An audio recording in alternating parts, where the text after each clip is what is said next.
Hello students, I hope that earlier video you have gone through and you have actually learned about the solid and solids mixture separation. Today in this video, few techniques I will be discussing here that actually will be helpful to separate the solid and liquid mixture. That means the second category mixture separation we will be discussing here.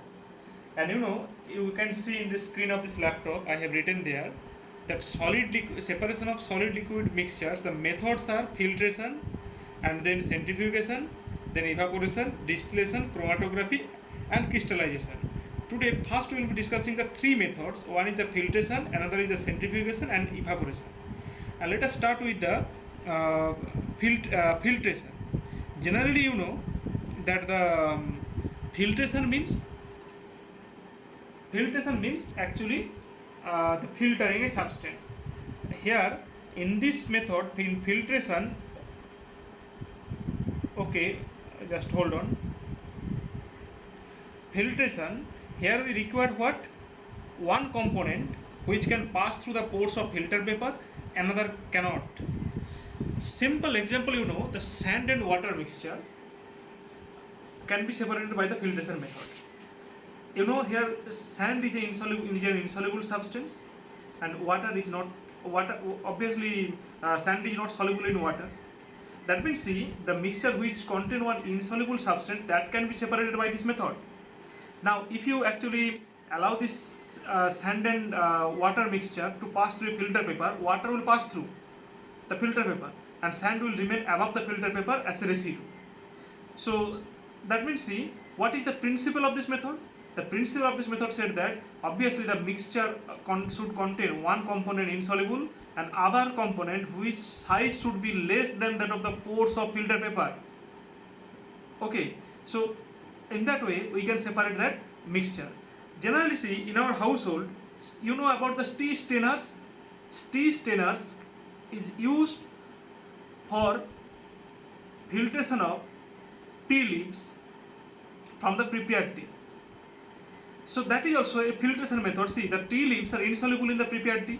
So tea strainers we are using, and this tea means when whole mixture is allowed to pass through this tea strainers, then what happen? Then the insoluble tea leaves actually getting separated from the prepared tea.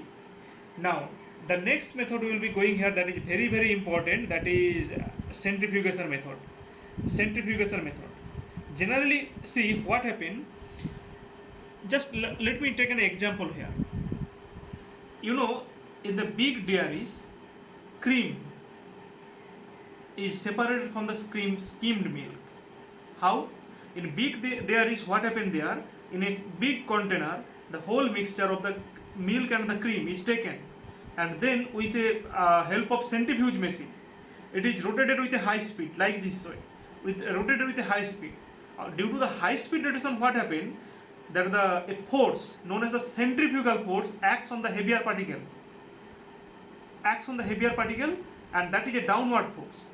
As it is a downward force, obviously it will bring the particles down at the bottom of the container. So what will happen? That the skimmed and the cream, which is lighter, that will float over there. That means that from the top of the mixture we can separate the cream. So once again I am just considering here the centrifugation method. In a big centrifuge machine, the mixture is taken and it is rotated with a high speed. Due to the high speed rotation, a force acts on the heavier particle, which is a downward force. As a result, what will happen? The heavier particle will come down and the lighter particle will float over the heavier particle. Now the lighter particle can be sedimented or can be taken off by any other by using any other method. Now here in the separation of the cream from the milk, cream is lighter particle and the skimmed milk is heavier particle. That's why after rotating with a high speed, cream is separated. And another example I can give you, in the diagnostic laboratory, plasma from the blood is separated by this method. Generally the blood sample is taken in a test tube and that is placed in a big centrifuge machine, and which rotates with a high speed, and the plasma being lighter, that will float over the blood particles, and blood particle being heavier, that will be settled at the bottom. Similarly, in the municipal drinking water supply also, the insoluble particles are separated, or the suspended particles are separated by this method. That is the centrifugation method. So you can see the principle written here. Principle of the method: due to high speed rotation, a force acts on the heavier particle which brings them down at the bottom of the container. So this is one of the method by which we can separate a solid liquid mixture. Next method we will be discussing here, evaporation. Generally, see, evaporation, I have just drawn a picture here. You know that the ink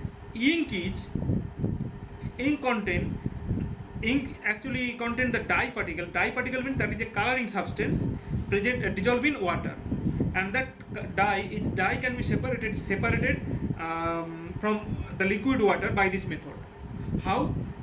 Here we have to take a water bath. Water bath means a beaker full of water, and above this we have to place a china dish where the ink sample has to be placed. Now see, heat has to be given here, and as you will be giving heat here, then what will happen? Then this heat will pass through this water bath to the ink dissolved in water. Now, due to the heat, the water will be evaporated, leaving behind the ink particle here.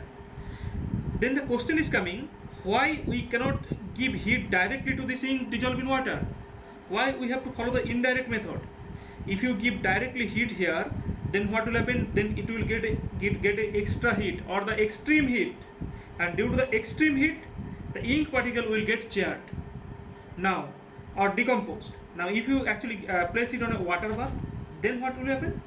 Then it will happen here that the heat will be passed actually constantly, and comparatively less amount of heat will be passed, so that the ink particle, dye particle, whatever will be separated, that will not be decomposed. So that means, see, generally in this case, what will happen?